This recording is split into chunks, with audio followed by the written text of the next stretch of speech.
وہ نفل پڑھ لیا کرے. کسی کا دل شکرانے کے سجدے کر کے خوش ہوتا ہے تو وہ شکرانے کے سجدے کرے. کسی کا دل سیرت کا جلسہ کر کے خوش ہوتا ہے تو بھائی وہ سیرت کا جلسہ کرے. کسی کا دل میلاد کا جلسہ کر کے خوش ہوتا ہے تو بھائی وہ میلاد کا جلسہ کرے. کسی کا دل جھنڈیاں لگا کے خوش ہوتا ہے تو بھائی وہ جھنڈیاں لگا دے. کسی کا دل لائٹنگ کر کے خوش ہوتا ہے تو بھائی وہ لائٹنگ کر دے. کسی کا دل میلاد کا جلوس نکال کے خوش ہوتا ہے تو بھائی وہ میلاد کا جلوس نکالے. کسی کا دل مٹھائیاں بانٹ کے خوش ہوتا ہے تو بھائی وہ آقا کی آمد کی خوشی میں مٹھائیاں بانٹ. اللہ نے کوئی پابندی لگائی نہیں ہے.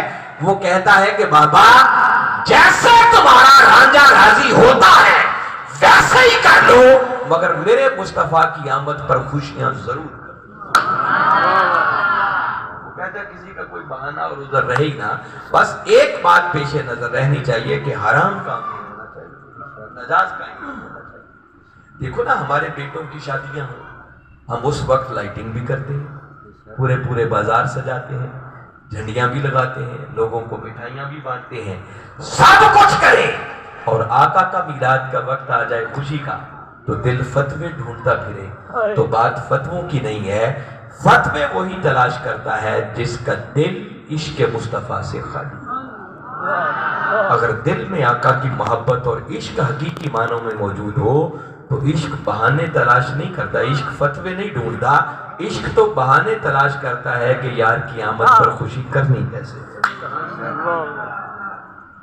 تو لہذا میں نے قرآن کے کلمات کی روشنی میں اتنا آپ کو بتا دیا کیونکہ جواب بھی اللہ تعالیٰ نے دے دیا.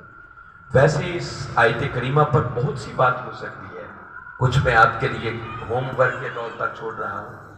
حضور شیخ الاسلام پروفیسر ڈاکٹر محمد طاہر القادری مدث اللہ العالی، آپ کی ایک کتاب ہے جس کتاب کا نام ہے میلاد النبی صلی اللہ علیہ وسلم. کم و بیش کوئی 1000 صفحات پر مشتمل ہے، اور اب اس کتاب کو اگر آپ ایک بار پڑھ لیں تو آپ کے ذہنوں میں میلاد کے حوالے سے اٹھنے والے ہر سوال کا قرآن، حدیث اور پھر اکابرین امت ان کی اقوال اور جو 14 صدیوں کی تاریخ ہے اس کی روشنی میں ہر سوال کا کافی اور شافی جواب ایک ہی جگہ آپ کو سب کچھ. آپ نے ایک پورا باب باندھا ہے جس میں صرف اسی آیت کریمہ کی تفسیر، اور اس آیت کریمہ کی تفسیر ہی اگر مجھ جیسا نکما سا آدمی بھی کرنا شروع کرے نا، جو کچھ میں نے ان کے قدموں میں بیٹھ کر ان کی کتاب سے حاصل کیا ہے، تو کئی گھنٹے گزر جائیں اسی آیت کریمہ کی شرح ختم ہونے. مگر ہمارے پاس ایک معدود وقت ہے، اس میں رہتے ہوئے میں نے چند ضروری باتیں نوجوانوں کی گوش گزار کر. اب میں اس کو آسان کر کے پھر آپ کے سامنے رکھتا ہوں. آپ دیکھتے ہیں بعض لوگ یہ سمجھتے ہیں کہ میلاد منانا ناجائز ہے، یہ نہیں منانا چاہیے. میں کبھی کبھی اس اینگل سے سوچتا ہوں کہ یہ جو ہم میلاد کرتے ہیں، اگر ہم اس کا جائزہ لیں تو ہم خود ذرا اپنا احتساب کریں اور اس کو دیکھیں کہ اس میں ناجائز کام ہے کون سا، تاکہ اگر کوئی ناجائز ہے تو اسے نکال دینا چاہیے. کہ آج آپ کا میلاد کا ہی پروگرام ہے نا حاجی صاحب، ایسے ہی آقا کی آمد کی خوشی میں ہے. اور میں نے دیکھا ہے، جو کہ میں قریب ہی بیٹھا تھا گھر، آواز جا رہی تھی، جب آپ کا یہ پروگرام شروع ہوا ہے، جلسہ شروع ہوا ہے، تو سب سے پہلے قرآن پاک کی تلاوت ہوئی، اس کے بعد پھر نعتیں پڑھی گئی، نعتوں کے بعد خطابات ہوئے، خطاب کے بعد غالب امکان ہے درود و سلام پڑھا جائے گا، پھر اس کے بعد دعا ہو جائے گی، دعا کے بعد لنگر بھی تقسیم ہوگا. حجی صاحب ہوگا لنگر انشاءاللہ، یہ نہ وہ لوگ بعد میں مجھے پکڑ لیں کیا آپ نے لنگر کا بھی نام لیا. یہ اچھا ہے، یہ بھی تائید ہو گئی کہ لنگر بھی ہوگا بعد. پھر دیکھیں میلاد کی خوشی میں آپ لوگوں نے لائٹنگ کی ہوئی. اس کے علاوہ خاص دنوں میں میلاد پاک کے اب جلوس بھی نکالتے ہیں. یہ سارا کچھ مل جائے تو اس کو آقا کا میلاد. اور روئے زمین پر جہاں کہیں بھی چلی جائیں 19-20 کے فرق سے ہر جگہ میلاد ایسے منایا جاتا ہے. اس سے ہٹ کر تو مجھے کوئی اور چیز نظر نہیں ہے. تو آئیں تھوڑا سا جائزہ لے لیتے ہیں کہ اس میں غلط کام کون سا. سب سے پہلے قرآن پاک کی تلاوت ہو تو کیا خیال ہے قرآن کی تلاوت کرنا کو غلط کام؟ ابھی علامہ صاحب پورا زور ہی اسی بات پر دے رہے تھے کہ قرآن کے ساتھ جڑو، قرآن کو پڑھو. قرآن آیا ہی اس لیے ہے کہ اس قرآن کی تلاوت کی جائے، اور خالی تلاوت ہی نہیں، ایسی تلاوت کی جائے کہ تلاوت کا حق ادا. سبحان اللہ. الذین آتیناہم الکتاب یتلونہ حق تلاوتہ اولئک یؤمنون بہ. فرمایا وہ لوگ جنہیں ہم نے کتاب عطا کی اور پھر وہ اس کی تلاوت یوں کرتے ہیں جیسے اس کی تلاوت کرنے کا حق ہوتا ہے. تو فرمایا یہی وہ لوگ ہیں جو اس کتاب پر. اگر تلاوت کا حق ادا نہ ہو تو آپ کا ایمان بھی کتاب پر معتبر ہے. ہمارے آقا صلی اللہ علیہ وسلم نے فرمایا جو شخص قرآن کی خالی تلاوت ہی کرتا ہے نا، اس کو بھی باری تعالیٰ ایک ایک حرف کے بدلے 10 نیکیاں عطا. تو پتہ چلا کہ قرآن کی تلاوت کوئی ناجائز کام. یہ ایسی بات ہے کہ جس پر کسی کا بھی کوئی اختلاف کہ قرآن کی تلاوت حق ہے. تو جب قاری صاحب تلاوت کر رہے تھے تو باقی سارے لوگ کیا کر رہے تھے؟ سن رہے تھے. تو کیا قرآن کا سننا کوئی غلط کام؟ قرآن سننے کا حکم خود خدا نے دیا. فرمایا وَإِذَا قُرِئَ الْقُرْآنُ فَاسْتَمِعُوا لَهُ وَأَنصِتُوا. فرمایا جب قرآن پڑھا جا رہا ہو، قرآن کی بات ہو رہی ہو، تو اسے غور سے سنا کرو اور اسے چپ رہا کرو. تو گویا قرآن سننا یہ حکم خدا ہے، تو اللہ کے حکم پر عمل کرنا بھی عبادت ہے، تو سننا بھی عبادت ہے. اس بات پر میں زیادہ وقت صرف نہیں کرتا. قرآن کے بعد پھر نعتیں پڑھی گئی تلاوت کے بعد. تو کیا خیال ہے آقا کی نعت پڑھنا کو غلط کام ہے؟ یقیناً یہ ہمارے عظیم ثنا خان ماجد حسنان صاحب انہوں نے بڑی جھوم جھوم کے نعتیں پڑھی ہیں. تو کیا خیال ہے ایسے نعتیں پڑھنا کو غلط کام ہے؟ آقا کی شان، آقا کی عظمت بیان کرنا یہی نعتوں میں ہوتا ہے. اگر میں ایک طالب علمانہ بات آپ سے کروں تو سچی بات ہے، میرا مشاہدہ یہ ہے کہ اگر نعت آقا کی تعریف کا نام ہے تو آقا کا سب سے بڑا ثنا خان وہ خود خدا ہے. اور یہ سارے کا سارا قرآن کملی والے کی نعت ہے. آقا اپنے محبوب کی عظمت اور شان بیان کر رہے ہیں. آپ کبھی قرآن کو پڑھیں، آپ دیکھیں گے کئی آیات، کئی رکوع اور کئی پوری صورتیں صرف مصطفیٰ کی نعت ہی نعت ہے. کہنے والوں نے کہا، لکھنے والوں نے لکھا اور وہ حق لکھا کہ الحمد سے لے کر والناس تک پورا قرآن کملی والے آقا کی نعت ہے. مگر میں آپ کو آسان سی سمجھ میں آنے والی باتیں بتاتا ہوں. مثلاً آپ سورہ کوثر کو پڑھیں، علامہ صاحب ابھی سورہ کوثر کی بات کر رہے ہیں، آقا کی نعت ہے. سورہ یسر کو پڑھیں، آقا کی نعت ہے. سورہ الضحیٰ کو پڑھیں، باری تعالیٰ فرمایا وَالضحیٰ، محبوب تیرے چاشت کے وقت کی طرح چمکتے ہوئے مکھڑے کی قسم. سبحان اللہ.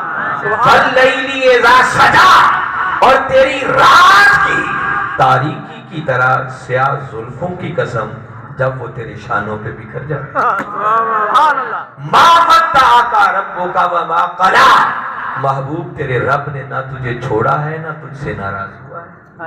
وَلَلْآخِرَةُ خَيْرٌ لَكَ مِنَ الْأُولَىٰ، محبوب تیری آنے والی زندگی کا ہر لمحہ وہ تو پہلے سے بھی بڑھ کر ہے.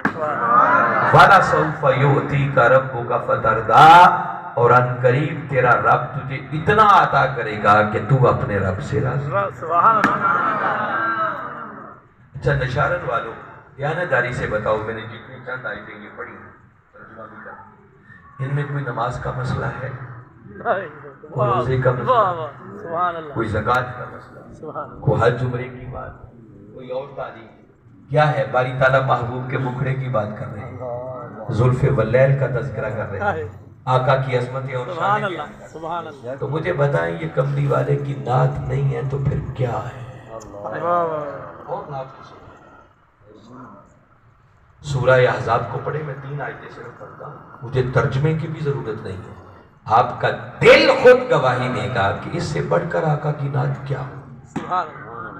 باری تعالیٰ نے فرمایا یا ایھا النبی انا ارسلناک شاہدا ومبشرا ونذیرا وداعیا الی اللہ بإذنہ وسراجا منیرا وبشر المؤمنین بأن لہم من اللہ فضلا کبیرا۔ کیا خیال ہے، آقا کی نعت ہے یا نہیں؟ آیتوں کا وزن بھی نہیں ٹوٹتا، جیسے ردیف اور قافیے بھی آپس میں مل رہے ہیں۔ قرآن سے بڑھ کر آقا کی نعت کا آپ کا سورہ نجم کو باری تعالیٰ نے ابتدائی 18 آیتوں کے اندر اپنے محبوب کے سفر معراج کے بیان کی شکل میں اپنے محبوب کی نعت لکھی۔ میں اب ترجمے میں نہیں جاتا، میں صرف آیتیں سناتا ہوں۔ قرآن سننا بھی تو عبادت ہے نا۔ دیکھیں نا، ہم ساری رات محفل نعت کرتے ہیں اور میں بتا رہا ہوں کہ قرآن سے بڑھ کر کوئی آقا کی نعت نہیں ہے۔ کاش کبھی ایسا ماحول بھی بنے، قرآن کے ساتھ ایسا تعلق ہو، 5 7 10 15 20 دوست آپس میں بیٹھے اور کہیں کہ بھئی آئیں، جو اچھا قرآن پڑھنے والا ہے میں قرآن پڑھتا ہوں، باقی قرآن کو سنیں۔ آقا کی نعت سمجھ کر سنا کریں، اس میں بھی آپ دیکھیں گے کتنا ذوق ملے گا۔ اور یہ وہ نعت ہے کہ جس نعت کا کوئی مقابلہ کر ہی نہیں سکتا۔ باقی یہ جو ہم نعتیں پڑھتے ہیں نا، یہ تو ایک ایفرٹ ہے، کاوش ہے۔ کوئی ثناخوان نہیں کہہ سکتا کہ میں نے آقا کی نعت کا حق ادا کر سکتا ہے؟ حق ادا کرنا تو بڑی دور کی بات ہے، پتہ نہیں وہ نعت بھی صحیح معنوں میں بنتی ہے یا نہیں بنتی۔ بھائی نعت تو وہ لکھے اور وہ کہے جو آقا کے مقام سے آگاہ ہو۔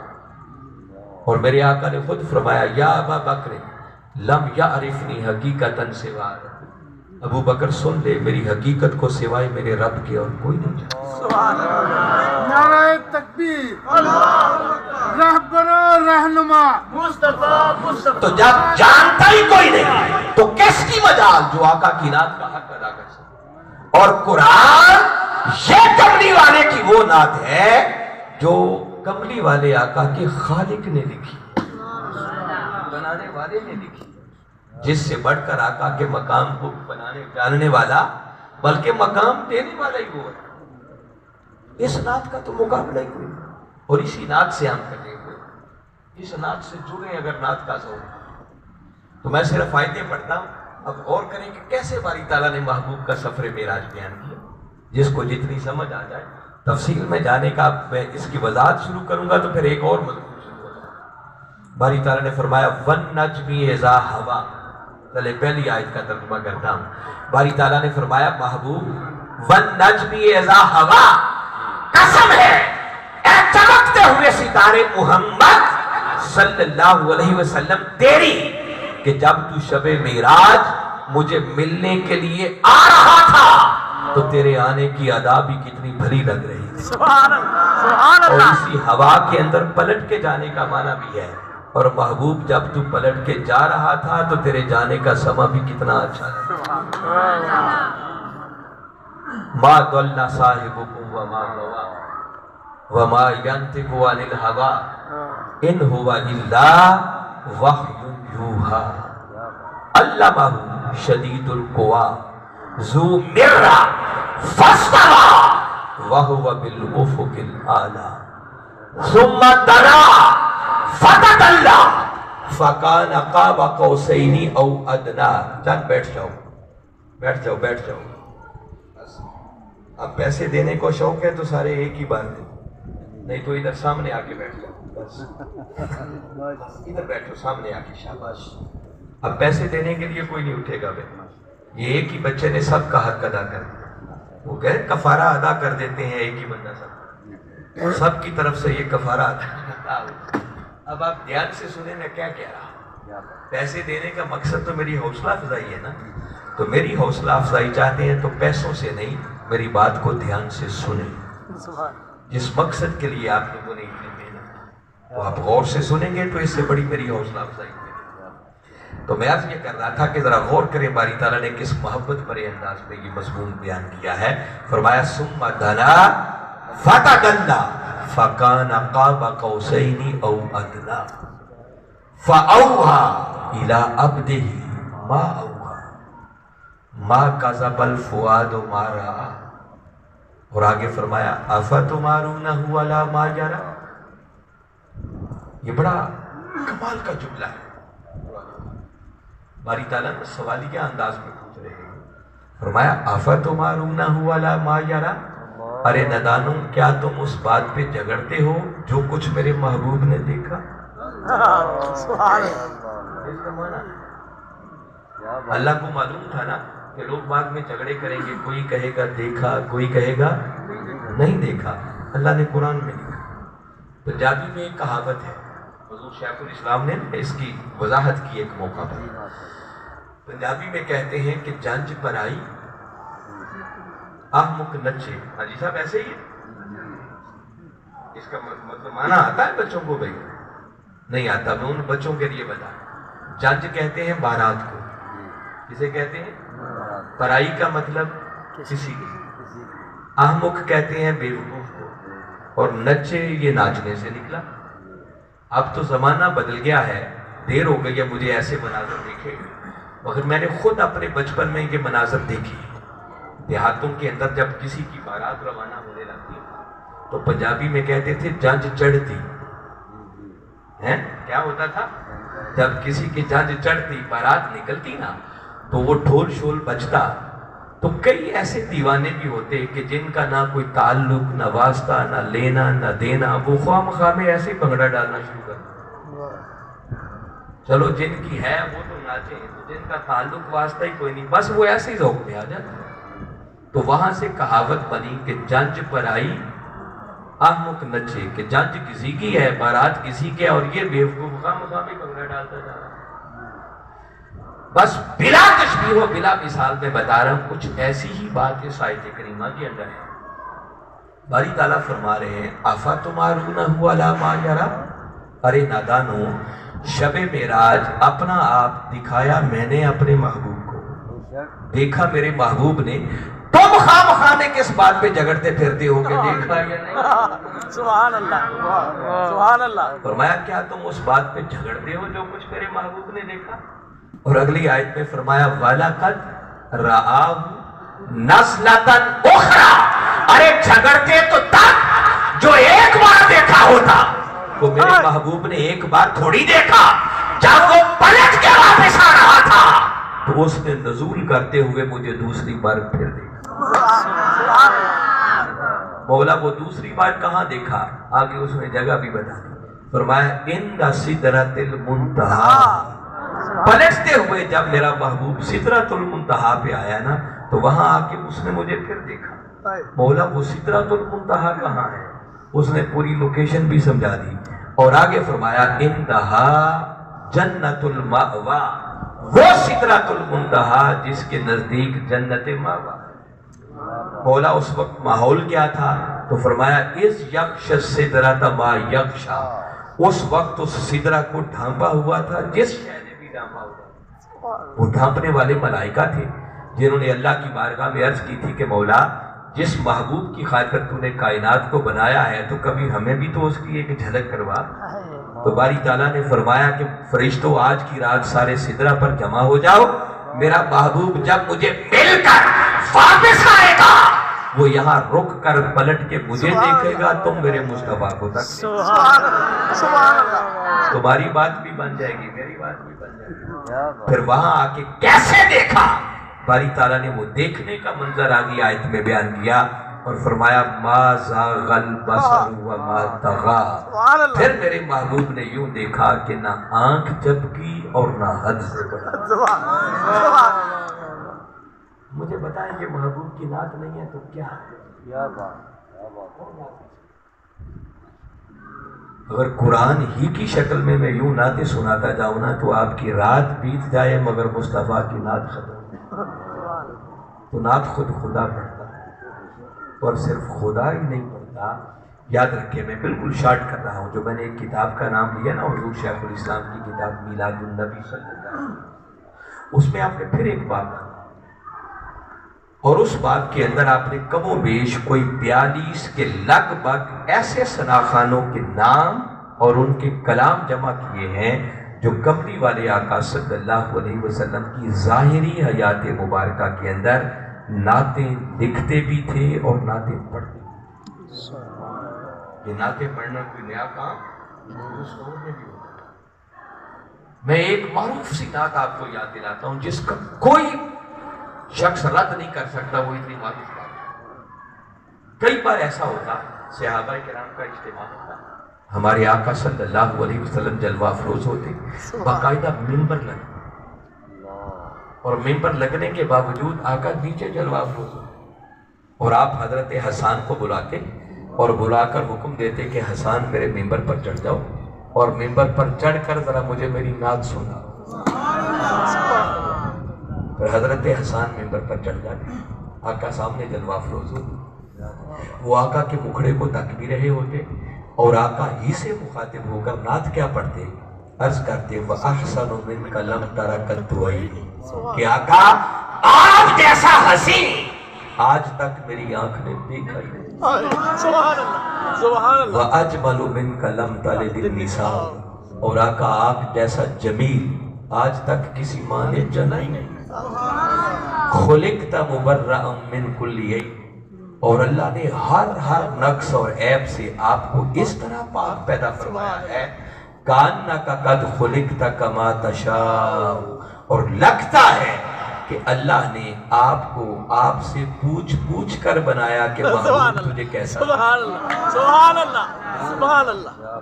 یہ وہ نعت ہے جو حضرت حسان آقا کے سامنے, سبحان اللہ سبحان اللہ, جس سے پتہ چلا کہ نعت پڑھنا اگر سنت صحابہ ہے تو نعت سننا یہ خود سنت مصطفیٰ ہے. سبحان اللہ. پھر آقا نعت سنتے, نعت سن کر خوش ہوتے, خوش ہو کر پھر نعت خانوں کو انعام بھی دیتے. کوئی کام بھی ناجائز نہیں. میرے آقا کے ایک صحابی ہوئے ہیں جن کا نام ہے حضرت نابغہ جادی رضی اللہ تعالیٰ, شاید انہوں نے آقا کی ایک نعت لکھی, لے کر آقا کی بارگاہ اقدس میں آیا, عرض کی آقا آپ کی نعت لکھی ہے, سنانا چاہتا ہوں. میرے آقا نے فرمایا سناؤ. انہوں نے نعت جو پڑھنا شروع کی تو پڑھتے پڑھتے کوئی ایسا خوبصورت شعر پڑھا کہ جیسے میرے آقا نے اپنی نعت کا وہ شعر سنا تو آقا نے اپنی کملی مبارک اتاری اور اتار کر زور سے نابغہ جادی کی جھولی میں. سبحان اللہ. اس سے کیا پتہ چلا کہ نعت پڑھنا صحابہ کی سنت, نعت سننا آقا کی سنت, نعت سن کر خوش ہونا یہ بھی آقا کی سنت, اور خوش ہو کر پھر نعت پڑھنے والے کو انعام دینا یہ بھی آقا کی سنت. آپ نے اپنی چادر مبارک اتار کر, اور حضور شیخ الاسلام اس کی شرح کرتے ہوئے فرماتے ہیں کہ دیکھیے آقا نے چادر مبارک عطا کی, چادر دینا تو ثابت ہو گیا, مگر اگر آقا نے چادر دینی ہی تھی تو آرام سے بھی دی جا سکتی, اور آقا نے آرام سے نہیں دی, آپ نے اتاری اور زور سے ان کی جھولی میں پھینکی. آپ فرماتے ہیں کہ میرا ذوق, میرا وجدان کہتا ہے کہ یہ جو آقا نے زور سے پھینکی نا تو لگتا یوں ہے کہ جیسا آقا اپنی نعت کا وہ شعر سن کر ایک وجد کی کیفیت میں تھے. سبحان اللہ سبحان اللہ. اور جب کیفیت وجد کی ہو تو پھر انداز بدل جاتا ہے. تو یہ سب کچھ آقا کی سنت ہے. تو پتہ چلا یہ نعت پڑھنا اور سننا کوئی غلط کام نہیں. نعت خوانی کے بعد اب میں خطاب کر رہا ہوں, تو کیا خطاب کرنا کوئی غلط کام؟ کائنات میں ہمارے آقا سے بڑھ کر خطیب کون ہوتا ہے؟ ابھی آپ نے ممبر کا ذکر سنا نا, تو مجھے بتائیں وہ ممبر کس لیے بنا ہوا تھا؟ اس ممبر پر جلوہ افروز ہو کر آقا صحابہ کرام سے خطاب کیا. تو خطاب کرنا خود کملی والے آقا کی سنت ہے. علامہ صاحب ابھی یہ بات بھی فرما رہے ہیں, بلغوا انی ولو کان, فرمایا اگر ایک آیت بھی ہو تم نے مجھ سے سنی ہو تو لوگوں تک پہنچاؤ. تو پہنچانے کا پہلا طریقہ یہ ہے کہ لوگوں کو اس کی تبلیغ کرو. بلغوا تبلیغ سے نکلا ہے, جب تبلیغ کریں گے تو وہ خطاب ہی تو بنے گا. پتہ چلا خطاب کرنا کوئی غلط کام نہیں. تو خطاب میں کیا بیان ہوتا ہے؟ آقا کی عظمتیں ہیں, آقا کی شانیں ہیں, قرآن کا بیان ہے. قرآن کی تعلیمات ہیں، وہ آقا کی سیرت طیبہ کی بات، کوئی دین اور شریعت کی بات یہی بیان ہوتا ہے، ان میں سے کون سا غلط ہے؟ پھر خطاب کے بعد درود و سلام پڑھا جاتا ہے، تو کیا خیال ہے درود و سلام پڑھنا غلط کام ہے؟ علامہ صاحب ابھی یہ آیت بھی پڑھ رہے تھے سورہ احزاب، ان اللہ و ملائکتہ یصلون علی النبی، فرمایا بے شک اللہ اور اس کے سارے ملائکہ ہر وقت اس نبی مکرم پر درود پڑھتے ہی رہے۔ اللہ نے پہلے اپنا درود پڑھنا بتایا، پھر بتایا میرے سارے فرشتے درود پڑھیں، ملائکہ یہ ملک کی جمع ہے، اور پھر جمع ہو کر وہ ضمیر کی طرف مضاف ہو رہا، اور جب جمع مضاف بن جائے تو یہ جمع الجمع کا معنی دیتا ہے، جس کا مطلب سارے فرشتے۔ باری تعالیٰ فرما رہے ہیں کہ میں بھی اور میرے سارے کے سارے فرشتے ہر وقت اس نبی مکرم پر درود پڑھتے ہیں۔ پہلے یہ بتایا اور پھر بتا کر حکم دیا، یا ایھا الذین آمنوا، اے ایمان والو، صلو علیہ وسلموا تسلیما، اب تم میرے مصطفیٰ پر درود بھی پڑھا کرو اور سلام بھی پڑھا کرو جیسے سلام پڑھنے کا حق ہے۔ تو درود و سلام پڑھنا تو بھئی اللہ کا حکم ہے، اس کا انکار کون کر سکتا؟ پھر درود و سلام کے بعد دعا ہوتی ہے، تو کیا خیال ہے دعا کرنا کوئی غلط کام ہے؟ میں آپ کو میلاد سمجھا رہا ہوں کہ آپ میلاد میں کیا کریں، اور آپ کو معلوم ہے نا ہمارے صوفی صاحب کو لوگ کہتے ہیں میلادیہ ہے، کیا کہتے ہیں؟ میلادیہ۔ آج صوفی صاحب پر خطاب ہو رہا ہے، میلاد کیوں میلاد ہوتا ہے؟ انہوں نے اس طرح میلاد منایا کہ میلاد میں گویا فنا ہو گئے اور لوگوں نے ان کو میلادیہ کہنا شروع کر، اور اس سے بڑھ کر حاجی صاحب کی عظمت کی بات کیا ہوگی کہ آقا کی محبت اور عشق میں ڈوب کر ایسے آقا کے میلاد منائے۔ میرا دل کہتا ہے کہ کچھ بعید نہیں ہے، آقا کا جب کرم ہوگا نا تو فرشتے پوچھیں گے بتاؤ یہ کون ہے، تو کچھ بعید نہیں آقا بول پڑے ان سے کیا پوچھتے ہو، میں بتاتا ہوں یہ میرا وہ غلام ہے جو ذوق و شوق سے میلاد منائے۔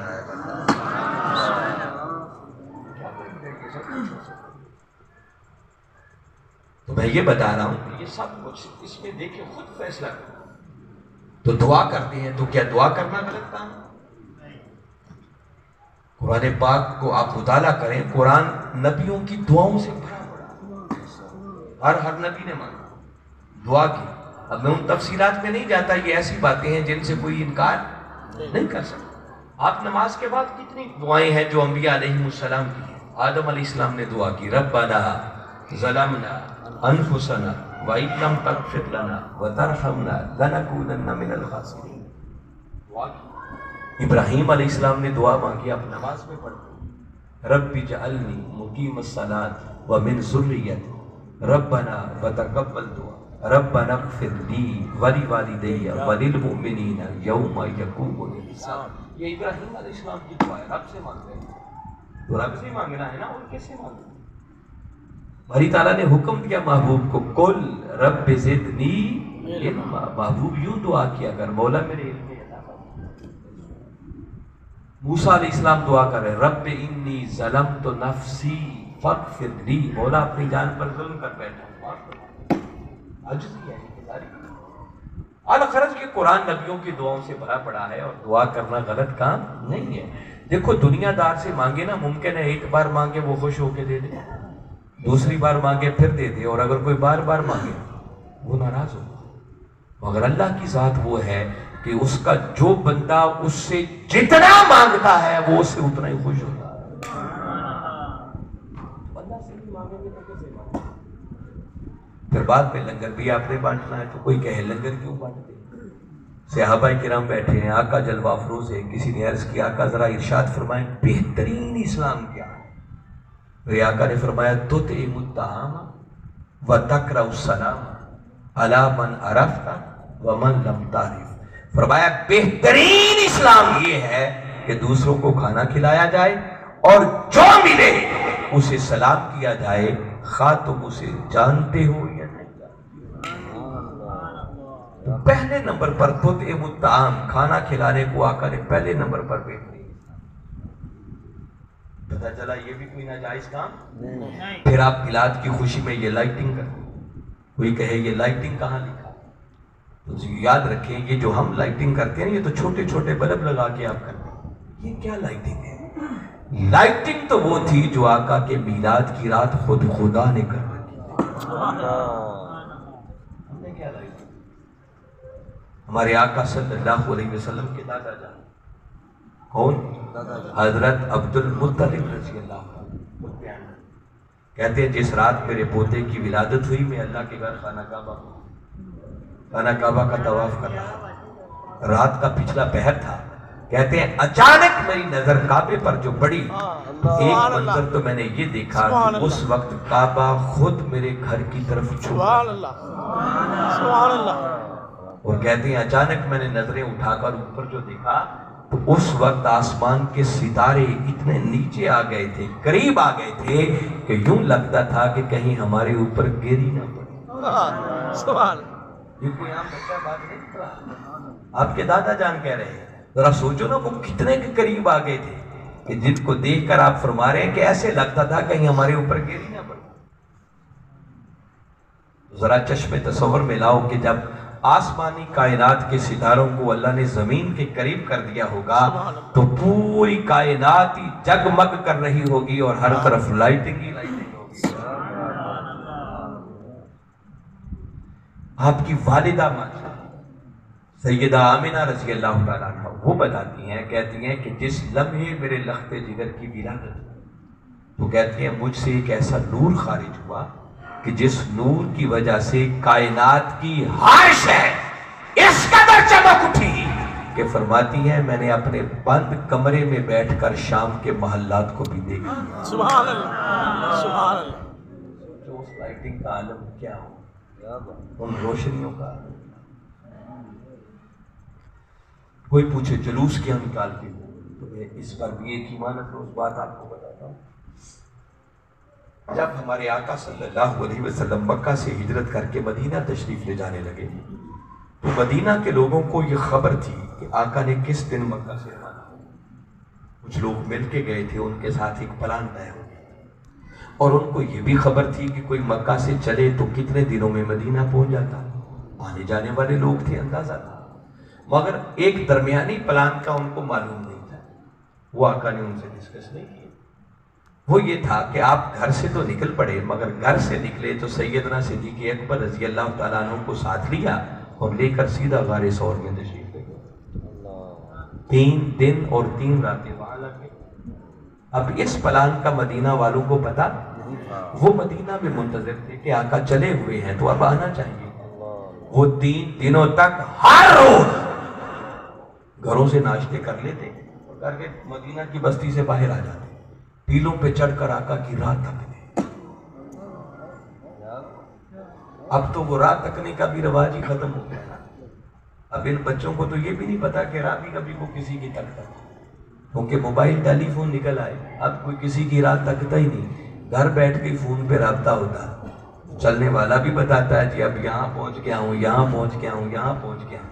جب یہ موبائل ٹیلی فون نہیں ہوتے تھے اور کسی کے مہمان نے آنا ہوتا تو یہ بڑے لوگ اس بات کی گواہی دیں گے کہ میزبان کئی بار گھر سے نکل کر دروازے سے باہر آ کر مہمانوں کی راہ. اور جب کسی کے خاص کسی عزیز نے لاڈلے نے آنا ہوتا یا کسی کے پیر و مرشد نے آنا ہوتا, کسی کے استاذ نے آنا ہوتا, کسی کے بیٹے نے آنا ہوتا تو پھر تو انتظار کا عالم ہی کچھ اور ہوتا. اور ذرا چشم تصور میں لائیں ان مدینہ والوں کے انتظار کی شدت کا عالم کیا ہوگا جن کے مہمان خود محمد مصطفیٰ بنے. کئی لوگ کھجوروں کے درختوں پر چڑھ کر آقا کی راہ تک کہ آقا کی سواری دور سے نظر. 3 دن کی تاخیر کے بعد جب میرے آقا پہنچے اور دور سے آقا کی سواری نظر آئی تو شہر مدینہ میں ایک شور بپا کہ آقا تشریف لے آئے. کیا عورتیں, کیا مرد, کیا بچے, کیا بوڑھے, ہر کوئی اپنے گھر سے باہر نکل آیا اور مدینہ کے لوگوں نے اکٹھے ہو کر جلوس کی شکل میں کمری والے آقا کا استقبال. جب آقا تشریف لے آئے تو اب کوئی ہاتھ جوڑ کے عرض کرتا ہے آقا میرے گھر تشریف لے، کوئی عرض کرتا ہے آقا یہ عزت مجھے بخش، کوئی عرض کرتا آقا میرے مہمان بن جائے۔ ہمارے آقا فرمانے لگے کہ بھی نہیں، یہ میری اونٹنی اللہ کے حکم پر معمول ہے، یہ خود بخود جس خوش نصیب کے دروازے کے سامنے بیٹھے گی میں محمد اسی کا مہمان ہوں۔ اب ذرا آنکھیں بند کر کے وہ ماحول اپنی نظروں میں لائیں نا، مدینہ کی بستی ہو، تنگ تنگ گلیاں ہو، اور جب آقا نے فرمایا ہوگا کہ میری سواری جس خوش نصیب کے دروازے کے سامنے بیٹھے گی میں اس کا مہمان بنوں گا، تو اب آگے آگے آقا کی سواری جا رہی ہوگی، تو ذرا سوچو کیا پیچھے مدینہ والوں کا جلوس ہوگا یا نہیں ہوگا؟ وہ چھوڑ کے گھروں کو تو نہیں چلے گئے۔ مدینہ کی بچیاں چھتوں پر چڑھ کر دف بجا کر نعتیں پڑھ پڑھ کر آقا کا استقبال کر رہے تھے، اور جب گلیوں سے گزر رہے تھے تو چپ کر کے نہیں جا رہے تھے، صحابہ کرام نعرے بھی لگا رہے تھے۔ حدیث کی کتابوں میں نعرے لکھے ہیں، صحابہ کرام کا نعرہ تھا یا محمدہ یا رسول اللہ، یا محمدہ یا رسول اللہ، یا محمدہ یا رسول اللہ، یہ نعرے لگاتے ہوئے وہ آقا کو لے کر مدینہ کی گلیوں سے گزرتے تھے۔ جلوس بھی ہے، جلوس بھی آقا کی آمد کا ہے، اور آقا خود بھی اس جلوس میں موجود ہے، اور اتفاق کی بات یہ ہے کہ وہ دن بھی پیر کا تھا۔ کون سا دن تھا؟ جس دن آقا کی ولادت باسعادت، کوئی آقا کی آمد کا جلوس کہہ لے، کوئی آقا کی ولادت کا جلوس کہہ لے، تو سارے نام دے۔ تو پتہ چلا یہ جلوس نکالنا بھی کوئی نئی بات نہیں ہے، یہ سارے کام۔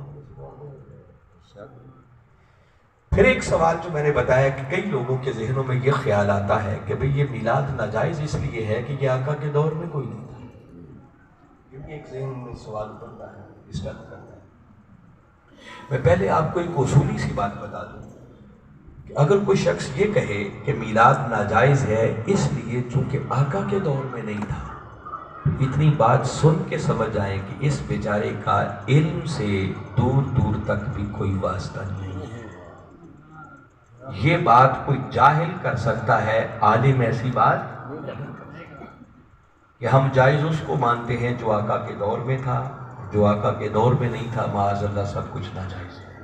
اگر یہ تصور بنیاد بنا لیا جائے تو جس دین پر ہم عمل کرتے ہیں نا، کم و بیش اس کا 70% حصہ آج دین سے خارج کرنا پڑے۔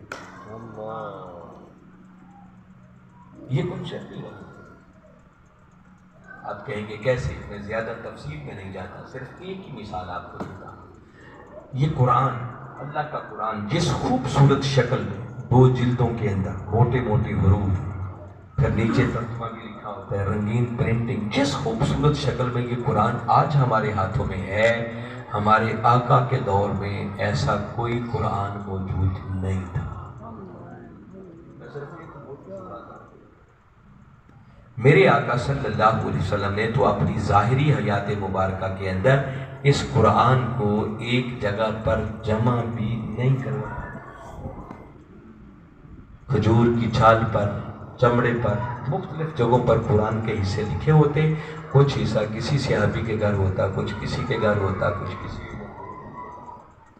یہ تو سیدنا عثمان غنی رضی اللہ تعالیٰ عنہ کا دور آیا تو اس دور میں جا کر قرآن کو ایک جگہ پر جمع کیا۔ یہ جو قرآن کے اوپر زیریں، زبریں، پیشیں، اعراب لگے ہوئے ہیں، یاد رکھیں یہ ہمارے آقا کے دور میں کوئی نہیں تھا، یہ صحابہ کرام کے دور میں بھی کوئی نہیں۔ بعد میں جا کر جب حجاج بن یوسف کا زمانہ آیا ہے نا، اس کے دور میں جا کر یہ قرآن پر اعراب، زیریں، زبریں، پیشیں۔ آپ کہیں گے پہلے کیوں نہیں تھے؟ پہلے اس لیے نہیں تھے کہ وہ عربی لوگ تھے، قرآن عربی زبان میں اترا تو وہ ان زیروں، زبروں، پیشوں کے بغیر بھی قرآن کو پڑھ لیتے ہیں، ان کے لیے پرابلم کوئی نہیں۔ ہماری زبان اردو ہے نا، جب ہم اردو لکھتے ہیں تو اس میں زیریں، زبریں، پیشیں ہوتی ہیں، لیکن ہم پڑھ لیتے ہیں یا نہیں پڑھ لیتے؟ ہمیں پتہ ہے کہ یہ لفظ یہی بنتا ہے اور کچھ نہیں بن سکتا، اس لیے ان کی ضرورت نہیں کہ وہ پڑھ لیتے۔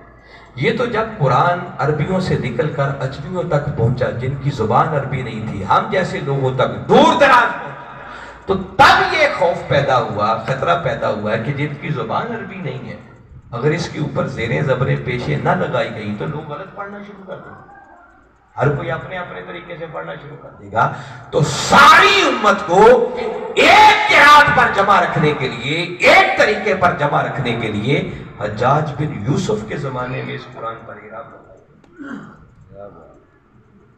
تو کوئی کہے آقا کے دور میں نہیں تھے، صحابہ کے دور میں نہیں تھے، بعد میں لگے، تو معاذ اللہ اس کو ناجائز اور بدعت کہہ کے کیا ختم کر دیں۔ زیریں زبریں پیشے ذرا ہٹائیں تو میں دیکھوں گا کون نشارن میں مائی کا لال ہے جو قرآن پڑھنے کے قابل رہ جائے۔ ہمیں تو زیریں زبریں لگی ہوں تب بھی نہیں پڑھنا آتا، یہ جائے کہ وہ ہٹا دیں تو پھر کیا بنے۔ لہٰذا یہ کہنا کہ چونکہ آقا کے دور میں نہیں تھا اس لیے ناجائز ہے، اس سے بڑی جہالت ہو گئی۔ میری بات پلے پڑ رہی ہے؟ یہ بنیاد غلط ہے، یہ کوئی علمی بات نہیں ہے کہ اس کو بنیاد بنا کے اس پر کوئی مباحثہ کیا جائے، کوئی مناظرہ کیا جائے۔ یہ کنسیپٹ ہی نہیں ہے دین کہ بس وہ جائز ہے جو آقا کے دور میں تھا، باقی سب کچھ ناجائز ہے۔ کتنے کام ہیں ہم زندگی میں کرتے ہیں، میں اور آپ کو آسان کر کے بتاتا ہوں، مجھے بتائیں یہ جتنے ذرائع آمد و رفت ہیں، آج کاریں آ گئی، بسیں آ گئی، ہوائی جہاز آ گئے، موٹر سائیکل آ گئے، آقا کے دور میں یہ سواریاں تھیں جی، ان میں سے کوئی سواری بھی نہیں۔ ہمارے آقا صلی اللہ علیہ وسلم دراز گوش پر سفر، کس پر؟ دراز گوش پتہ ہے کسے کہتے ہیں؟ جس کے لمبے لمبے کان ہوں، گدھے کو۔ آقا کا بھی ایک گدھا مبارک تھا۔ سبحان اللہ۔ اب بظاہر تو ایک لفظ استعمال ہوتا ہے مگر اس سے سمجھدار بڑا کون تھا اور اس سے بڑھ کر خوش نصیب کون تھا؟ کئی بار میرے آقا نے کسی صحابی کو بلانا ہوتا تو آقا اس کو بھیج دیتے، اور اس کو سمجھ تھی کہ آقا کس کو بلوا رہے ہیں، سیدھا اس کے دروازے پر جاتا، صحابی جیسے ہی دیکھتا وہ سمجھ آتا کہ آقا کا قاصد آ گیا۔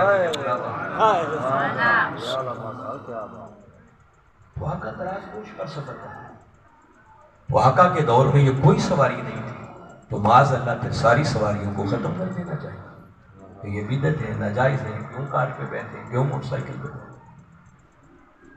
اور میں ایسے ہی آپ کے ذوق کے لیے ایک بات کہہ رہا ہوں، جو کہے نا میلاد ناجائز ہے، اسے کہیں کل سے سب سواریاں بند، موٹر سائیکل پہ چھین لیں اور اسے ذرا گدھے پہ چڑھائیں، نشارن کا ایک چکر لگوائیں، اس کے 14 طبق روشن ہو جائیں گے، سمجھ آ جائے گی میلاد جائز ہے کہ نہیں۔ یعنی جو ہمارے کام کی چیزیں ہیں وہ ساری جائز، اور اگر آقا کے میلاد کی بات آ جائے تو ناجائز، یہ کیا بات ہے؟ تو میں نے بتایا یہ بنیادی کنسیپٹ غلط ہے۔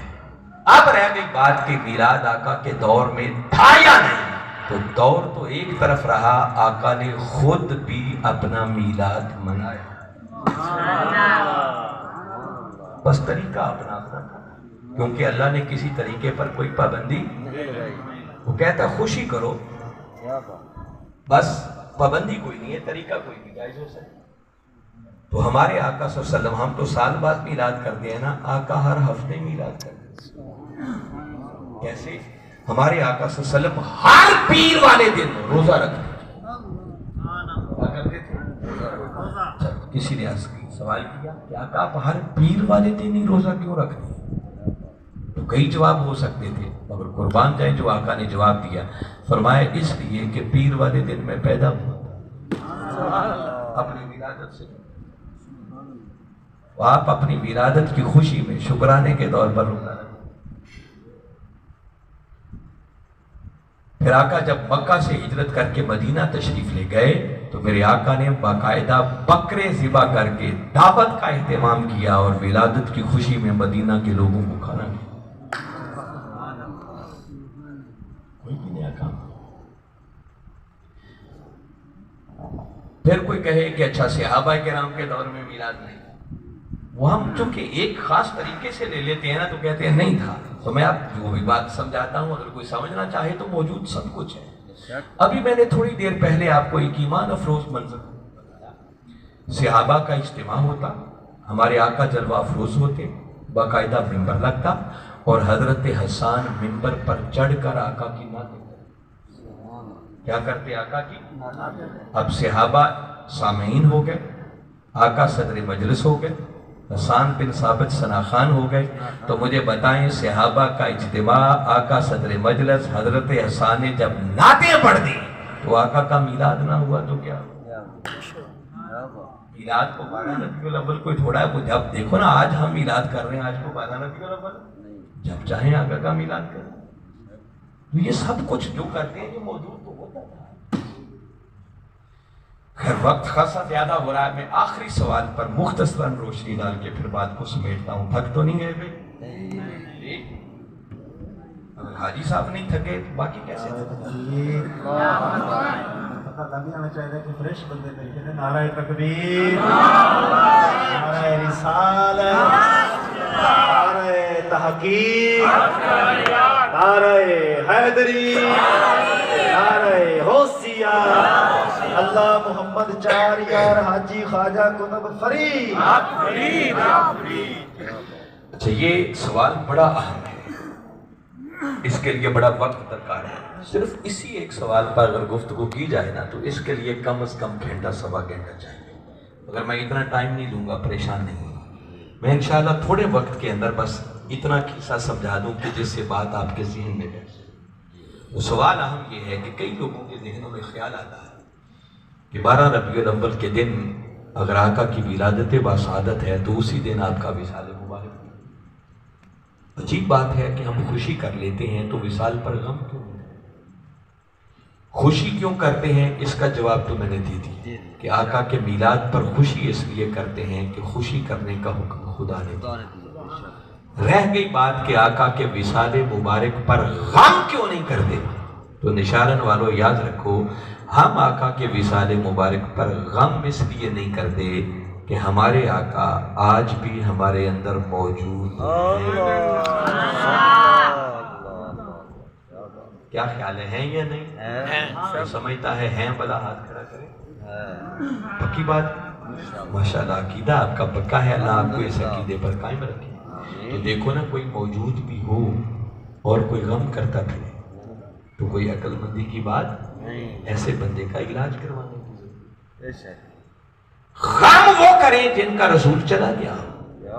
ہمارے آقا 14 صدیاں پہلے بھی تھے، آج بھی ہیں، قیامت تک رہیں گے، اور قیامت کے بعد بھی اگر کسی کی نبوت اور رسالت کا ڈھنکا بجے گا تو وہ محمد مصطفیٰ تو پھر غم کیسا؟ غم اس لیے نہیں کرتے کہ آقا آج بھی موجود ہے۔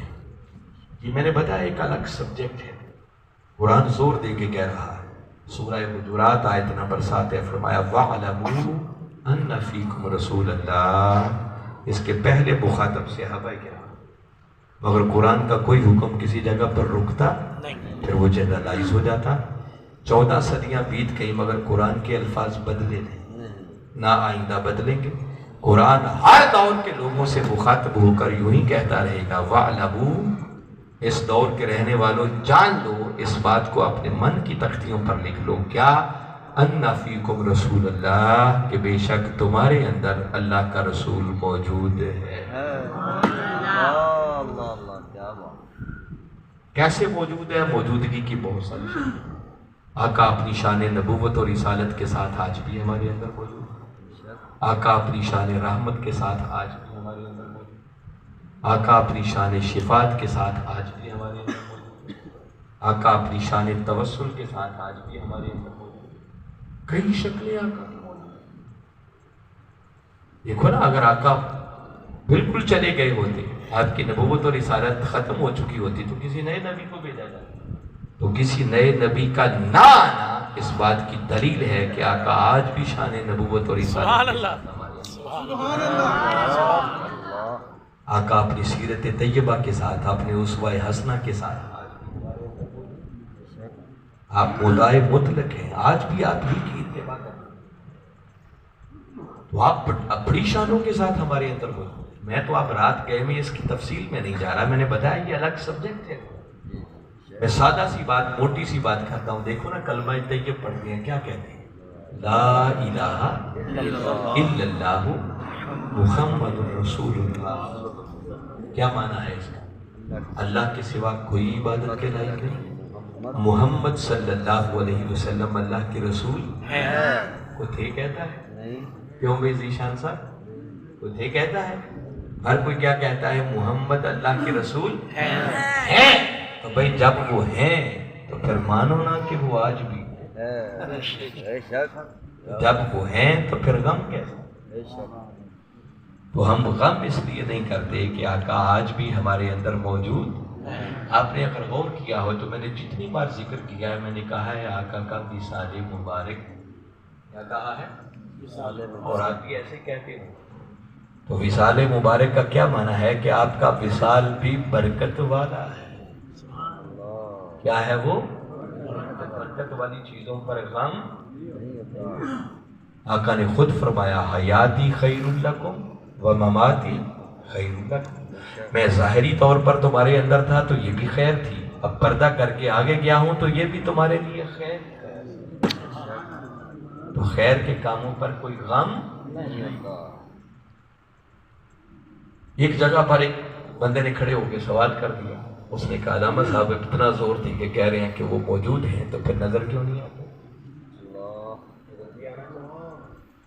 تو میں سادہ سی بات آپ کو یہ بتا رہا ہوں کہ کسی کا نظر نہ آنا یہ اس کے نہ ہونے کی دلیل نہیں ہے.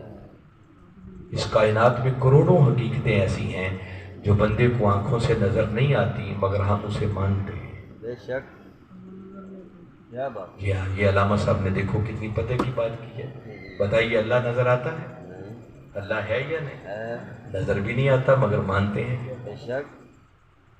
کئی ایسی چیزیں ہیں، میں سادہ بات آپ کو بتاتا ہوں کہ ننگی آنکھ سے آپ دیکھیں تو کئی چیزیں اتنی چھوٹی ہیں وہ نظر نہیں آتی. لیکن اگر آپ خوردبین مائکروسکوپ آنکھوں کے سامنے لگا لیں تو وہ چھوٹی چیزیں بھی نظر آنا شروع ہو جاتی ہیں. کئی چیزیں اتنی دور ہیں کہ وہ بھی ننگی آنکھ سے نظر. آپ ٹیلیسکوپ دوربین لگا دیں تو وہ دور والی چیزیں بھی نظر. یہ رویت حلال کمیٹی دیکھا ہے وہ بڑی بڑی دوربینوں میں دیکھ رہی ہو. چاند نظر نہیں آتا نا، جب دوربین لگاتے ہیں تو وہ تو نظر آ جاتا ہے. تو نظر نہ آنا یہ کسی کے نہ ہونے کی دلیل نہیں ہے. قصور دیکھنے والے کی آنکھ کا بھی ہو سکتا ہے. بھئی تمہیں نظر نہیں آتا تو اپنی آنکھوں کا علاج کروا. اس کا مطلب یہ تو نہیں ہے کہ وہ موجود نہیں. آقا 14 صدیاں پہلے بھی تھے آج بھی ہیں. فرق پردہ کر جانے سے صرف اتنا پڑا ہے کہ 14 صدیاں پہلے جب ظاہری طور پر جلوہ افروز تھے تو ابو لہب و ابو جہل آتے وہ بھی دیکھ لیں، ابو بکر و عمر عثمان و علی علیہ السلام آتے وہ بھی دیکھ لیں. مگر پردہ کر جانے سے فرق صرف اتنا آیا ہے کہ آج کوئی ابو لہب و ابو جہل کی آنکھ لے کر آئے تو آقا نظر نہیں آتا. اگر ابو بکر و عمر عثمان و علی کے عشق والی آنکھ لے کر آئے تو آقا پردہ اٹھا کے آج بھی دیدار. فرق صرف اتنا. اس وقت سب دیکھتے تھے، اب ہر کسی کو نظر.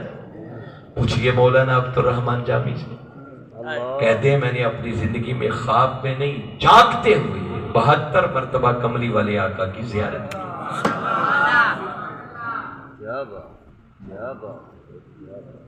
ماشاءاللہ لگتا ہے سمجھ زیادہ آئی ہے. اللہ ان کو خوش رکھے بھئی. تو میں اب ایک آخری بات تاکہ آپ کے بالکل تھکاوٹ اس بات کو مزید سمجھانے کے لیے.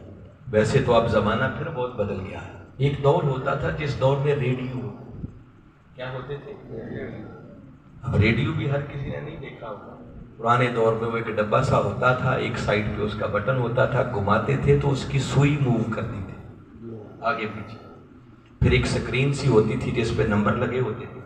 وہ سوئی مختلف نمبروں پہ جب پہنچتی تو مختلف اسٹیشن چلتا. کبھی کراچی کا اسٹیشن چلتا، کبھی لاہور کا چلتا، کبھی ملتان کا چلتا. ایسے ہوتا تھا یا نہیں؟ پھر ٹی وی نکل آئے تو اس کے چینل ہوتے تھے، گھماتے تھے چینل. کبھی کراچی، کبھی کوئٹہ، کبھی لاہور، کبھی اسلام آباد کی نشریات چلتی. مگر آپ کبھی چشمے تصور میں لائیں. اب غور سے میری بات کو سنیں، دھیان میری طرف رہنا چاہیے. وہ جو ریڈیو کی سوئی ہوتی تھی وہ اگر اسٹیشن سے تھوڑی سی آگے پیچھے ہو جائے تو نشریات آتی تھی جی؟ آواز ہی نہیں آتی تھی. ایسے وہ گھوم گھوم کی آواز شروع ہو جاتی تھی. ایسے ہوتا تھا یا نہیں؟ اور اگر چینل تھوڑا سا گڑبڑ ہو جائے، صرف انٹینے کا رخ ہی ٹیڑھا ہو جائے، وہ منظر یاد کرو نا، چھتوں پہ چڑھ جاتے، دو بندے چھت پہ ہوتے، ایک سین میں کھڑا ہوتا، ایک اندر ٹی وی کے سامنے ہوتا، رخ سیدھے کرنے پہ لگے ہوتے، وہ انٹینے کا رخ ٹیڑھا ہو جاتا تھا تو نشریات نہیں آتی، بند ہو جاتی تھی۔ اب دیانتداری سے بتائیں، جس کی سوئی ہلی ہوئی، ریڈیو کی سوئی ہل جائے یا ٹی وی کا چینل خراب ہو جائے تو باہر نکل کے وہ شور کرنا شروع کر دے کہ پیچھے سے ہی سب کچھ بند ہو گیا۔ ارے ناداں، سوئی تو تیری اپنی ہے، چینل تو تیرا اپنا ہے، پیچھے سے کچھ بھی بند نہیں ہوا۔ ناداں انسان آج بھی اپنے من کی سوئی کو، من کے چینل کو گنبد خضرا کے اسٹیشن پر سیٹ ہے۔ اللہ کی عزت کی قسم، صرف آواز نہیں، ساتھ تصویر بھی آئی۔ آقا صرف سنائی نہیں دیں گے، ساتھ دکھائی، بس ضرورت ہے کہ چینل سیٹ۔ سوئیاں ہماری اپنی ہلی ہوئی ہیں اور کہتے ہیں وہ ہیں نہیں، وہ ہیں صرف اپنے من کے چینل مدینہ کے اسٹیشن پر لگانے کی۔ ابو العباس مرسی رحمت اللہ تعالیٰ علیہ فرماتے ہیں، لوگوں 40 سال سے یہ حال ہو چکا ہے کہ اگر ایک لمحے کے لیے بھی آقا کا ودعا مکھڑا نظروں سے اوجھل ہو جائے، اس لمحے خود کو مسلمان نہیں سمجھتا۔ مولانا جامی کی میں نے بات کی، ان کے چینل کیسے سیٹ تھے، سوئیاں کیسے مدینہ کے اسٹیشن پہ سیٹ تھی۔ مولانا جامی کہتے ہیں، سگت رہا کاش جامی نام بھوتے کہ آمد بر زبانت کا ہے۔ کہتے ہیں آقا کاش آپ کے کتے کا نام جامی ہوتا، آپ جامی جامی کہہ کے اپنے کتے کو بلاتے، اسی بہانے میرا نام بھی آپ جب چینل یوں سیٹ تھے تو تب نشریات کے آنے کا عالم یہ تھا کہ وہ کہتے ہیں کہ لوگوں، میں نے زندگی میں خواب میں نہیں، جاگتے ہوئے عالم بیداری میں 72 مرتبہ کملی والے آقا کی سبحان اللہ، سبحان اللہ، کیا بات۔ آخری بات، اگر ریڈیو کی سوئی ہل جائے، خراب ہو جائے، ٹوٹ جائے، یا ٹی وی کا چینل خراب ہو جائے تو پھر کیا کرتے ہیں؟ کسی مکینک کے پاس کہاں جاتے ہیں؟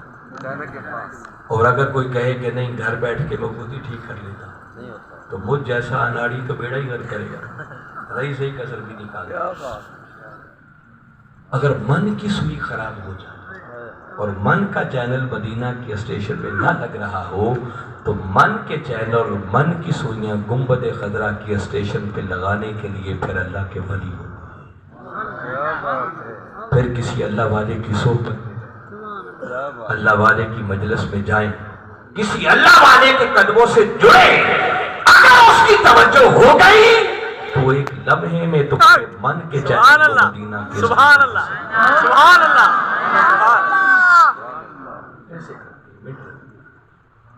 آپ کہیں گے کیسے؟ حضرت سلطان العارفین سلطان باقر رحمت اللہ تعالیٰ علیہ، صدیوں پہلے کی بات، وہ دور جس میں یہ بسیں، کاریں، ٹرینیں، موٹر سائیکل تو ہوتے نہیں تھے، لوگ پیدل سفر کرتے تھے۔ تو جب پیدل سفر ہوتا تو جب باراتیں جانے لگتی تو وہ رات کو چل پڑتے تاکہ رات رات سفر کر لیں اور دن چڑھتے ہی اپنی منزل پہ پہنچتے۔ تو ایک بارات تھی اور وہ بارات جا رہی تھی احمد پور سیال۔ کہاں جا رہی تھی؟ احمد پور سیال۔ یہ جنگ کی تحصیل ہے آج کل احمد پور سیال، یہ گڑھ مہاراجہ کا علاقہ اسی تحصیل میں آتا ہے جہاں آج اب جلوہ افروز ہے۔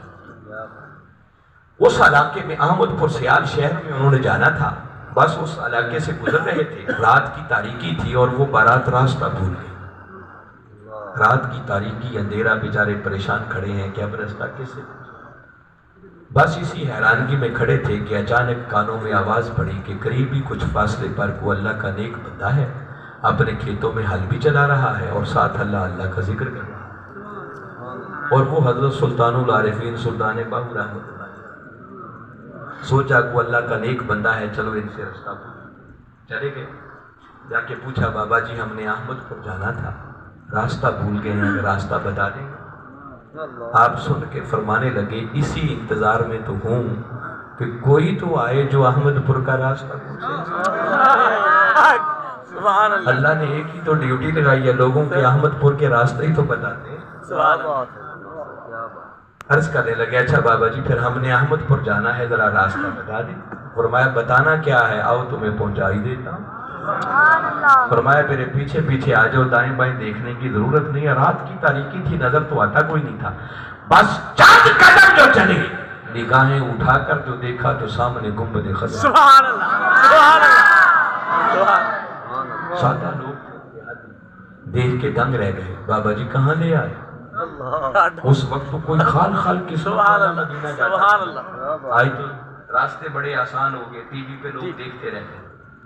مجھے یاد ہے بچپن میں کو حج عمرے پہ بجاتا تو چھوٹی چھوٹی وہ ایک ہوتی تھی دوربین ایسی کوئی, اس کے اندر وہ چھوٹی چھوٹی تصویریں لا کے دکھایا کرتے. اب تو ہر وقت ٹی وی پہ بندہ دیکھتا. تو وہ سادہ لوگ تھے, کبھی گئے تو تھے نہیں, گنبد خضرہ دیکھا, دنگ رہ گئے, بابا جی کدھر لے آئے. ہم نے تو احمد پور سیال جانا تھا. سن کے فرمانے لگے میں تو اسی احمد پور کو جانتا ہوں, کسی اور احمد پور سبحان اللہ سبحان اللہ. اگر اپنے چینل مدینہ کے اسٹیشن پہ لگانے ہیں نا تو پھر کسی اللہ والے سے جڑیں. آپ کہیں گے حضرت سلطان باہو تو پردہ کر گئے, اب کہاں جائیں. تو یاد رکھیں ہر دور کا کوئی نہ کوئی سلطان باہو ضرور ہے. جس دن ایسے لوگ نہ رہے اس دن یہ دنیا بھی باقی نہیں رہے, اور معلوم نہیں کون کہاں کہاں بیٹھ کر کس کس کے چینل درست کر رہا. اللہ سب کوئی سلامت رکھے, سب کے سہاروں کو قائم اور دائم